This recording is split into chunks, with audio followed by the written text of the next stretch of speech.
Welcome to Monday afternoon. I'm meteorologist Andrew Humphrey. Severe weather still moving through the metro area, including Macomb and St. Clair counties. I'll give you the timing on these, the forecast for this evening and the upcoming week in moments. Karen? All right, Andrew, and there is a slight ray of sunshine in Michigan's latest COVID case numbers and some new data on the possible side effects of a vaccine booster shot. Paula. Extreme pressure being exerted on a local university by its faculty. What we want is a mandate for vaccination of the entire Oakland University community. We'll tell you where this one stands coming up. Live from downtown Detroit, home of WDIV and Click on Detroit, Local 4 News First at 4 starts now.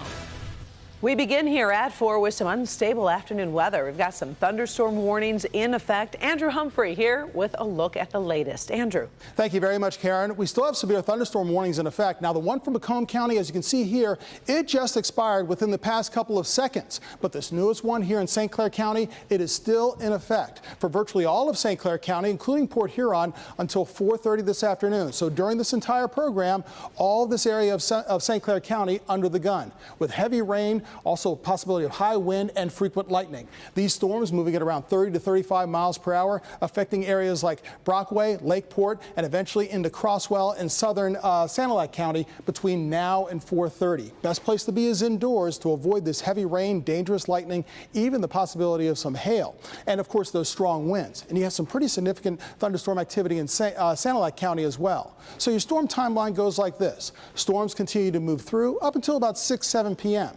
Then a break this evening and tonight, but more storms for tomorrow morning. We'll talk more about this and your week's forecast coming up. All right, thank you, Andrew. Michigan releasing some new COVID numbers, looking to stem a rise in cases, and the numbers do look slightly better. The state is reporting 2,720 new cases and 7 deaths over a 3-day span. Now that comes out to around 906 cases per day. Last Friday's case count had us averaging more than 1,300 cases a day. Dr. McGeorge will be joining us to break down the new numbers when you join us at 5. New insight into the possible side effects of a COVID booster shot.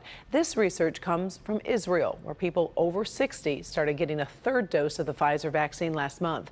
A survey of 4,500 people found nearly all 88% reported they felt similar or better after their 3rd shot compared to their 2nd shot. Only about 30% reported any side effect at all. Of those, the most common was soreness at the injection site. Here in the U.S., the FDA and CDC have both said booster shots are not needed for fully vaccinated people right now. Today, Canada reopened its border to Americans for non-essential visits. It's been closed since March of 2020 because of the pandemic. There are a few things you need to know before crossing the border. Americans have to be fully vaccinated at least 14 days before crossing. You'll also have to show proof of vaccination. Also have a negative COVID-19 test within 72 hours before crossing the border. All of it has to be on the Arrive Can app or website. Meantime, children over 12 years old who are unvaccinated can visit Canada, but will need to quarantine up to 10 days. Detroit Police Interim Chief James White addresses an officer-involved shooting on Detroit's east side. It happened Sunday night on East Grand Boulevard near Milwaukee. Police say a stolen vehicle crashed into an undercover cop car while drag racing. That's when a passenger inside the vehicle came out with a handgun. Chief White says the man refused to put down his weapon, forcing the officer to shoot and kill the man. That officer is now on leave this afternoon. Sean Lay shares more on the investigation tonight at 5. There's a dire new warning today from experts monitoring climate change and our role in it. It's the first report in 5 years from the United Nations Intergovernmental Panel on Climate Change. Jason Colthorpe in the newsroom right now to break it down for us. Jason. Yeah, Karen, 234 scientists worked on the report, which checks in at more than 3,000 pages long. It comes ahead of key international climate negotiations set for November in Scotland. Among the key findings, global warming is accelerating the rise in sea level while shrinking ice and worsening extreme weather like heat waves, droughts, floods, and storms. And it concludes these trends will worsen. For example, the kind of heat wave that used to happen once every half century now happens once every 10 years. And if the world warms another 1.8 degrees Fahrenheit, that will happen twice every 7 years. Here's how the vice chair of the IPCC sums it up. So we've known for decades that the world is warming, but this report tells us that recent changes in the climate are widespread, rapid, and intensifying, unprecedented in thousands of years. For example, this report tells us that each of the past 4 decades has been the warmest on record since pre-industrial times. Further, it is indisputable that human activities are causing climate change.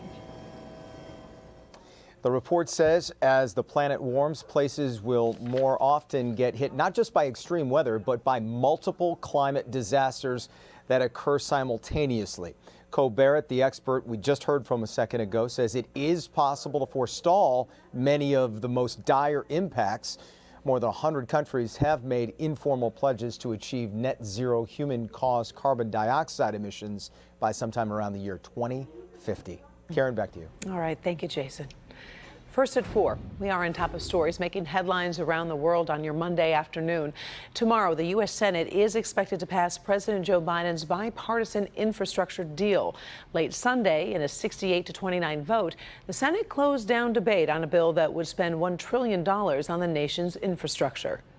The bill will represent a substantial down payment towards the level of infrastructure investment our country needs. And for the first time, the Senate has come together around such a package in decades. If the bill is passed, it will move on to budget resolution. Job openings in the United States hit a record high as businesses try to bounce back from last year's coronavirus shutdowns. According to the Labor Department, U.S. employers posted 10.1 million job openings in June.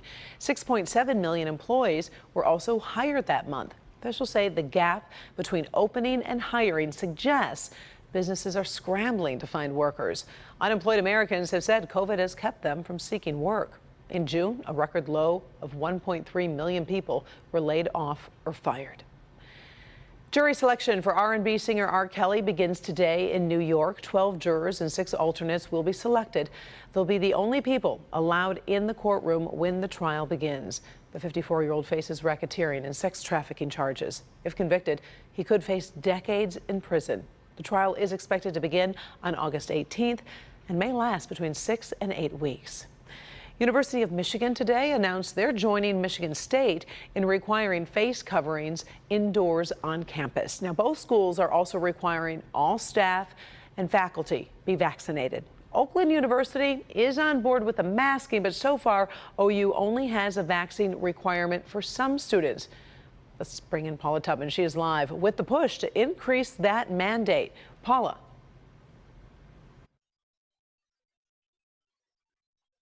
Until September, students living in residential housing, the university mandates must be fully vaccinated. I know it's for the greater good, but also where's our choice too? Just because it's a requirement for students living in dorms doesn't mean that I don't want every single one of you, every single student, every single faculty member, and every single staff member to also get the vaccine. There's even a $100 incentive to get vaccinated by uploading your documentation into the university portal. This new Delta variant. This variant is far more virulent. Virulent means dangerous and more infectious, and it can cause more serious infections than the original COVID-19 virus. Because of that, there's a mask mandate that masks must be worn in all indoor spaces regardless of vaccination status. But the American Association of University Professors, the campus's largest faculty union, says that's not enough. More must be done. What we want is a mandate for vaccination of the entire Oakland University community. That means certainly all of the faculty, but all of the students, all of the staff, all of the administrators. We want to make sure that those people who come regularly to Oakland University's campus are less likely to be spreading COVID. The interesting aside is, as I prepared to interview Associate Professor of History and Union Rep Karen Miller on campus, she felt more comfortable canceling at the last moment because she learned moments before she was exposed to a positive case of COVID. Until I get the results of a test, which hopefully will be negative, I would prefer not to interact with the public. And therein lies her argument, because even fully vaccinated or inoculated, you can still carry the Delta variant and infect others. She says more than 80% of campus union membership says they want, need, and expect a vaccine mandate for all students, faculty, and staff. My deepest fears are our faculty will resign. That we have a number of faculty who have already approached me and said, I cannot work under these conditions. I'm going to have to leave and I'm not going to be able to give very much notice.